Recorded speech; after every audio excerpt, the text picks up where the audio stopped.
예배에 참석한 성도 여러분 가운데 말씀의 은혜가 넘치시기를 바랍니다. 성도 여러분, 현재 서울의 유수한 교회들의 초창기 역사를 들여다보면 양반과 천민이라는 신분의 갈등이 존재하고 있었습니다. 20세기 초엽 한국 사회의 신분 갈등이 교회 안에서도 심각한 영향을 끼쳤던 것이죠. 이제 자막에서 좀 보는 대로 여기가 서울역에서 남대문 시장 쪽으로 가는 남대문 교회입니다. 여기 남대문 교회. 또 다른 그림, 여기는 종로 5가의 연동교회입니다. 지금 한국교회의 모든 본부들이 여기에 밀집되어 있습니다. 연동교회. 또 다른 것, 여기는 대학로에 있는 승동교회예요. 승동교회, 성균관대가 가까이 있습니다. 또 여기는 안국동에 있는 안동교회예요. 지금 이 보여준 이 모든 교회들이 지금 한국교회를 거의 이끌고 가고 있는 역사와 전통이 있는데, 이 교회들이 모두 신분제 갈등으로 내홍을 겪었어요. 초기에 보면. 당시 한국에는 약 3만 명 정도의 백정이 있었습니다. 근데 이 고종의 주치의였던 에비슨 선교사, 자막에 나올 거예요. 왼쪽이고. 그리고 대현교회를 담임했던 모삼열 선교사는 백성들에게 복음을 전하는 한편 또 백정들에게 특별하게 복음을 전했어요. 그래서 조선 정부의 백정에 대한 신분 제한 철폐하고 일반 평민들과 동등한 공민권을 주장하는 그런 탄원을 올렸습니다. 백정들의 사회적 생활에 대한 차별이 너무나 심했기 때문이죠. 보통 사람이 받는 사람 대접과 생활 방법이 너무나 달랐고 사람들의 하대가 극심했습니다. 그래서 이 승동교회의 백정 출신들이 이 두 분 선교사들의 도움을 받아서 당시에 내무부에 올린 청원서의 내용을 한번 볼까요? 우리는 모든 사람에게 멸시를 받고 삽니다.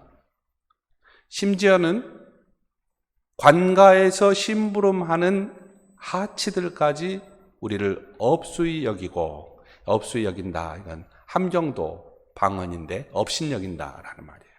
업수히 여기고 가끔 우리의 재산을 노략질해 갑니다. 만약 우리가 그것을 거절하는 날이면 벼락이 떨어집니다.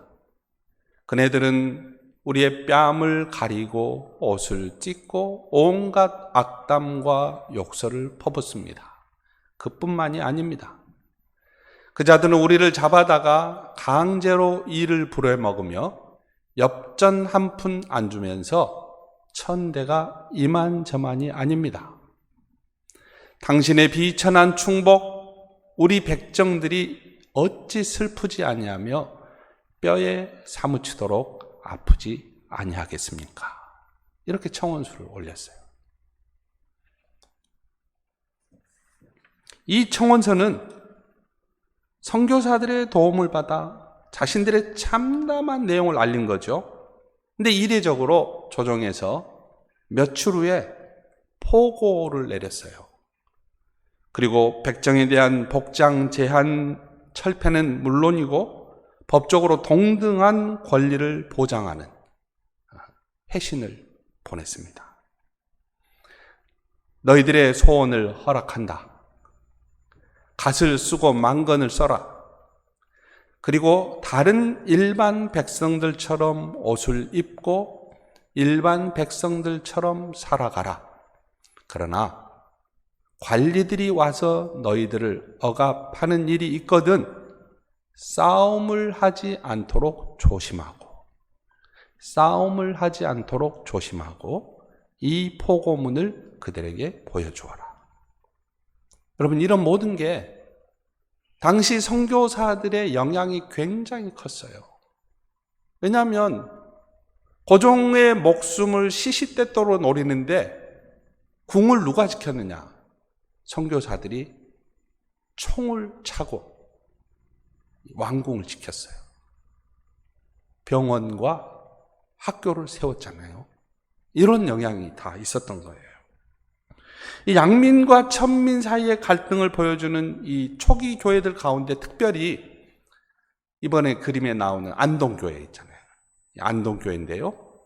이 안동교회는 1909년에 세워졌어요. 북촌의 양반들이 세운 교회인데요.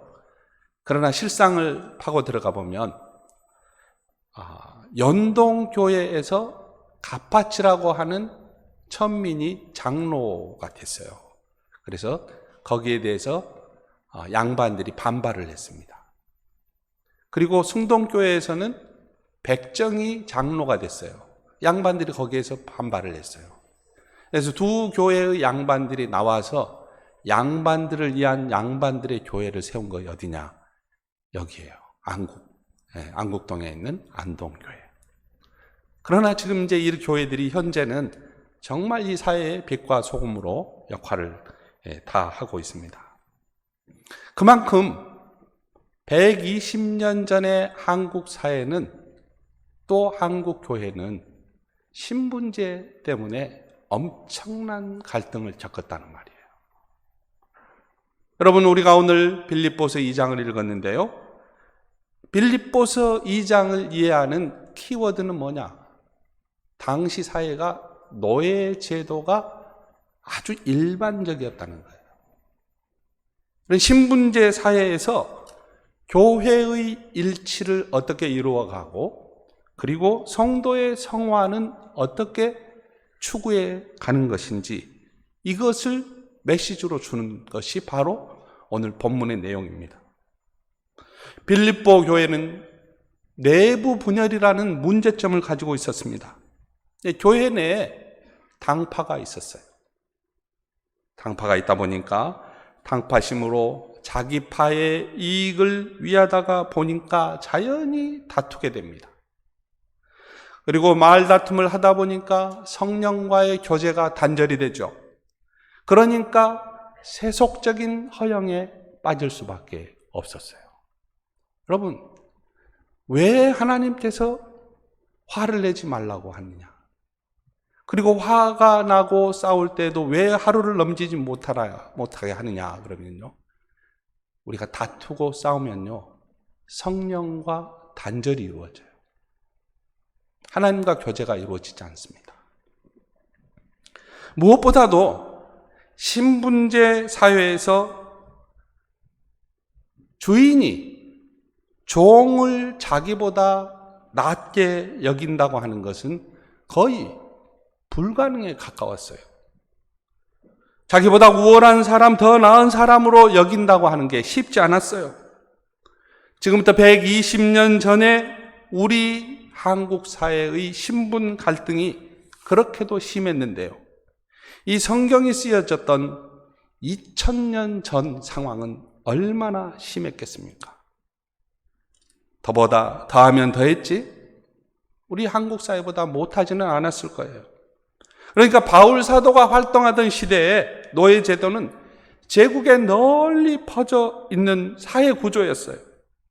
너무나 당연한 것으로 여겨졌고 아무도 노예 제도에 대해서 의문을 제기하지 않았습니다.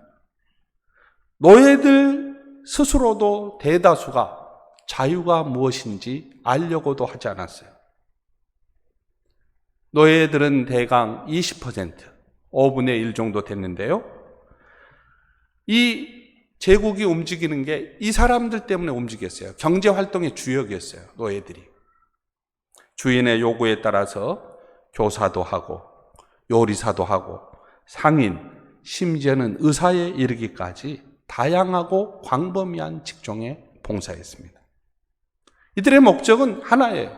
오직 주인에게 순종하고 충성하고 주인을 기쁘게 하는 것이 유일한 목적이었습니다. 그런데 오늘 본문에서 주인이 종을 자기보다 낮게 여긴다고 하는 것은 정말 어려운 일이죠. 그러니까 당시의 시대 정신 자체가 완전히 노예 제도를 당연하게 여기는 것이었다는 거죠. 더구나 헬라인들은 영웅을 숭상하잖아요. 그러니까 로마인들조차 겸손이 미덕이 아니었어요. 이런 영향을 받다 보니까 내부적으로 분열된 빌립보 교회 성도들이 그리스도의 영광을 위하여 하나가 되고 연합되기는 쉽지 않았죠. 그래서 바울은 오늘 본문에서 역설하고 있는 거예요. 빌립보서 2장 3절은 우리가 자막에서 한번 보겠는데요. 이렇게 됩니다.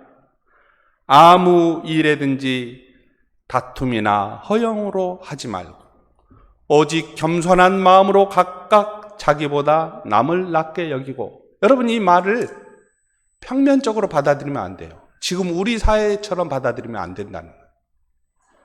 자기보다 남을 낮게 여긴다고 했을 때 여기에는 주인이 종을 나보다 낮게 여기는 정신이 깔려 있는 거예요. 겸손한 마음이 있으면 비록 주인이라 하더라도 자기보다 남을, 심지어는 종까지도 나보다 낮게 여기는 것이 가능하다는 것입니다. 이게 사도의 진단이에요. 성도 여러분, 여러분은 이게 가능하겠습니까? 사도가 제시하는 비결, 그것은 그리스도의 낮아지심을 본받는 것이죠. 그러니까 그리스도 안에서 이게 가능하다는 거예요. 낮아지심으로 하나님이 사람이 되었습니다. 하나님께서 사람의 모양으로 오셨습니다. 사람의 자리로 오신 그분은 방이 없어 마구간에서 태어나셨어요. 그리고 짐승의 먹이통이 그분의 요람이었습니다. 그래서 사도는 말하는 거예요.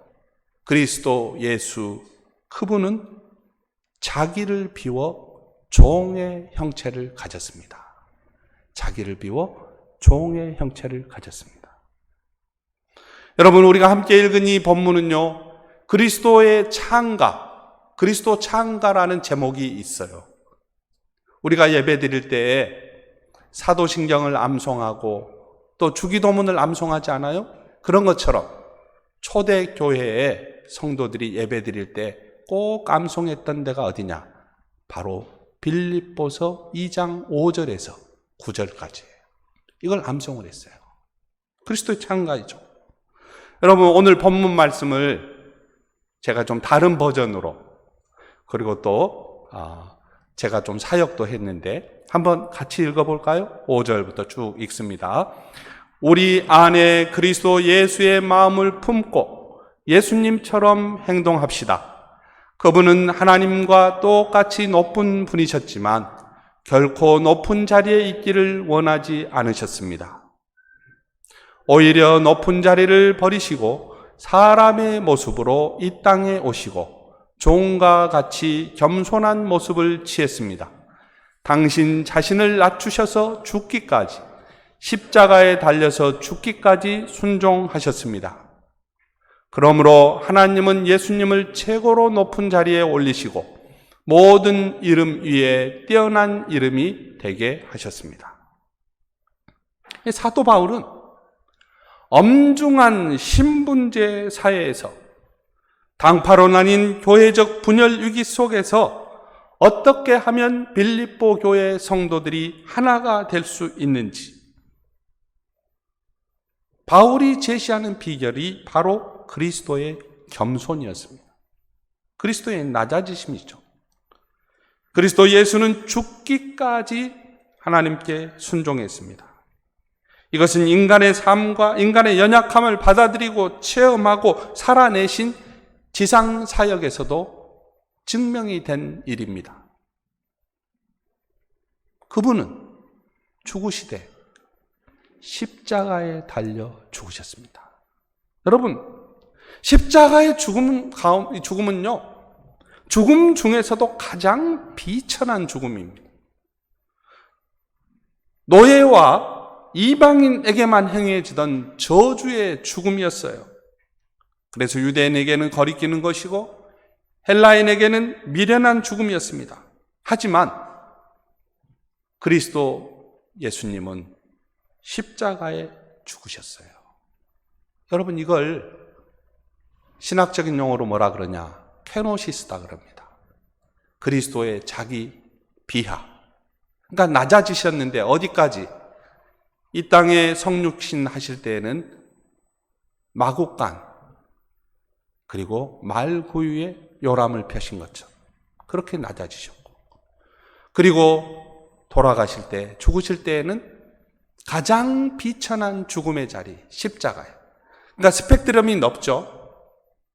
오시고 가신 이 과정 속에 인류의 그 어떤 사람도 예수님보다 더 낮은 자리, 예수님보다 더 비천한 죽음에 처해 본 적이 없다는 거예요.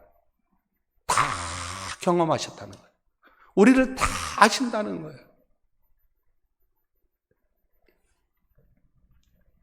그리스도의 낮아지심은 십자가의 죽음으로 분명히 드러났는데, 그리스도 예수의 십자가의 죽음 이후에 하나님께서는 그리스도의 부활, 그리스도의 승천, 그리스도의 영광을 허용하셔서 이 세상 모든 사람들이 예수의 이름 앞에 무릎을 꿇게 하시고 예수를 통해서 구원과 생명을 노래하게 하셨다는 거예요.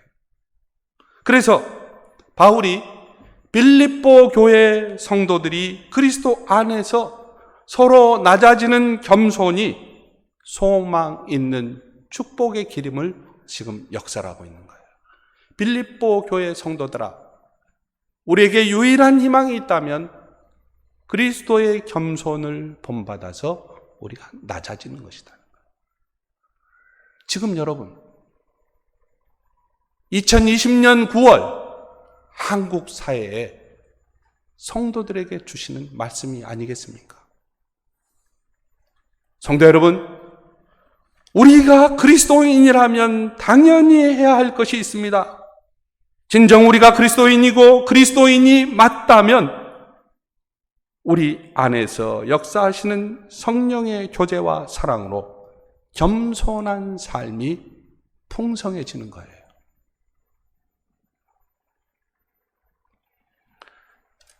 서울 봉화산이 있는 중랑구에 경동제일교회가 있어요.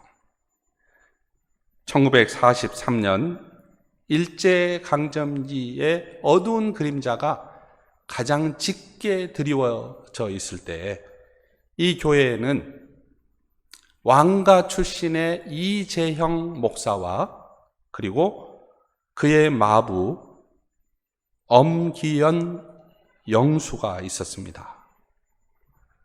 왼쪽이 이제 엄기연 마부, 그리고 오른쪽이 이재형 목사였는데요. 이들의 인연은 30년 전으로 거슬러 올라갑니다. 이 엄기연 마부가 이 왕가 출신 이재형 목사를 전도했어요. 여러분, 여기 보이는 이재형, 이분은 고종 임금의 손 아래 동생이에요. 그래서 숭동대감으로 불려졌는데요. 엄기연이 어느 날 이 이재형 날이 견마자비로 이렇게 같이 동행할 기회가 있었습니다. 당시 이재형은 풍기 군수를 지냈지만은 세상이 어수선해서 되는 대로 사는 그런 왕손이었어요. 그가 충주 선산에 따라갈 때 엄기현이 마부로 이렇게 함께 동행했는데, 이때 엄기현은 극진히 이재영을 모시고 섬겼습니다. 주막에서 잠잘 때 불침범을 설 정도로 자기 일에 정성이었어요. 그런 그가 하도 대견해서 이재영이 이것저것 묻게 됐습니다. 그런데 엄기현이 당혹스러운 얘기를 꺼낸 거예요. 날이 황송하오나 오늘부터 예수를 믿으십시오. 그래야 나리도 제사함을 받고 영생을 얻을 수 있사옵니다. 이재영이 버럭 화를 냈습니다. 하지만 이재영의 마음속에 저 무지렁뱅이 마부가 예수 믿으라고 하는 그 사실에 놀랐어요. 왜냐하면 병원을 짓고 학교를 세우고 이 어두움 가운데 등불을 밝히고 있는 선교사들의 노력과 이런 것들이 백성들, 저 아래에 있는 백성들의 마음을 움직이고 있다고 하는 사실에 놀란 거예요. 그리고 세월이 흘렀습니다. 이재영의 아내 정씨 부인이 먼저 예수를 믿었어요. 이재영은 천하를 주유하다가 다시 집으로 돌아왔습니다. 당시 1910년 국권이 피탈된 후 나라는 울분에 휩싸였고 또 자기는 고종의 아들 순종이 왕이 되자 너무나 허탈했어요. 그래서 찾아간 곳이 승동교회였습니다. 근데 얼마 후에 승동교회에서 경기도 도사경회가 열렸어요. 그래서 초신자 이재영이 사경회에 슬금슬금 참석했습니다. 그런데 멀리 앞부분에 마부 엄기현이 앉아 있는 거예요. 근데 기도하고 있는 그 모습이 너무나 경건하고 아름다웠어요. 이재영이 달려갔습니다. 그리고 형님, 이렇게 만나니 반갑구려. 내게 전도하던 엄가 그분 맞으시죠? 이렇게 이야기한 거예요. 그러면서 그를 반겼는데 엄견이 당황을 했어요. 날이 저를 형님이라고 부르다니요. 황송하옵니다. 그런데 나리께서도 예수님을 믿으십니까? 할렐루야. 그래가지고 두 사람이 반가워하는 이 모습에 사경에 참석한 사람들이 너무나 놀란 광경에 접하게 된 것이죠. 양반 출신의 성도들과 천민 출신의 성도들이 그날 함께 얼싸안고 춤을 추었습니다. 해방되고도 엄기현은 마부의 일을 계속했습니다. 충주 가던 길에 이재영에게 말했습니다. 저는 마부꾼 신세 면하려고 예수 믿는 게 아닙니다. 도리어 이제부터 마부꾼 노릇을 더 잘해야 합지요. 저는 마부꾼 신세 면하려고 예수 믿는 게 아닙니다. 도리어 이제부터 마부꾼 노릇을 더 잘하겠습니다. 도리어 이제부터 마부꾼 노릇을 더 잘하겠습니다. 나리께서 예수님을 믿으시면 일평생 마부꾼으로 나리를 잘 모시겠습니다. 평생 나리를 섬기겠습니다. 이렇게 이야기를 했어요. 성도 여러분, 이 시간 사도 바울은 우리에게 물어요. 여러분, 그리스도인이 맞습니까? 진정 우리가 예수를 따르는 사람이라면 그리스도가 한 분이니 우리도 한 마음이 되어야 합니다. 일을 하다 보면, 일을 진행하고 도모하다 보면 그 과정에서 사람은 각자 생각이 다를 수 있고 입장 또한 다를 수 있습니다. 그러나 그리스도인이라면 하나님 앞에서 같은 사랑을 하고 같은 생각을 해야 합니다. 바울의 이 권면을 따른 성도들로 인해서 300년 로마 제국의 박해 아래에서도 복음은 전진하였습니다. 핍박으로 인해 피를 흘리고 죽고 고통 가운데 처해진 순간에도 하나님의 나라는 확장되었습니다.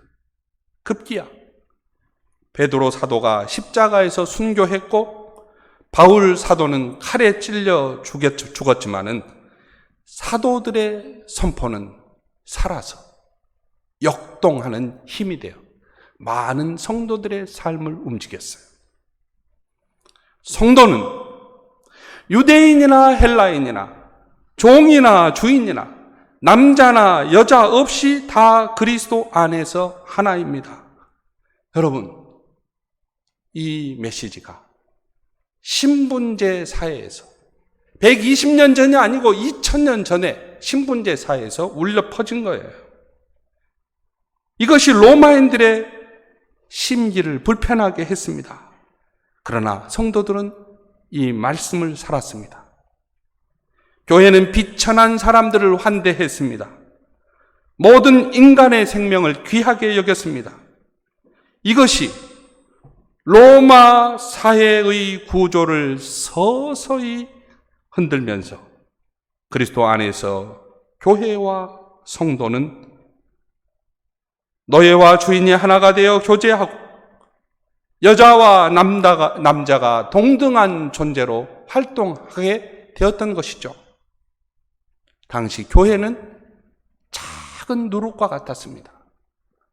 제국은 거대한 반죽과 같았어요.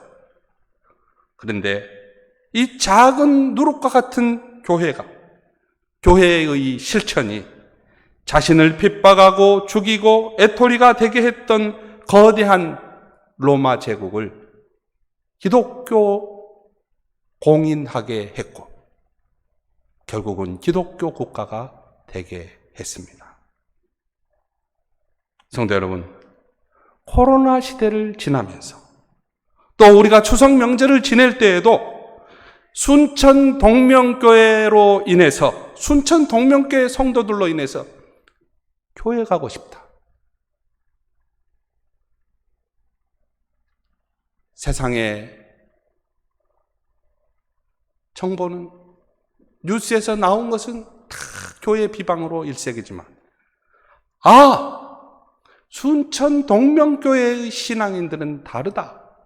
저들에게는 뭔가 깊이가 있고 하늘의 품위를 지닌 성도들 맞구나.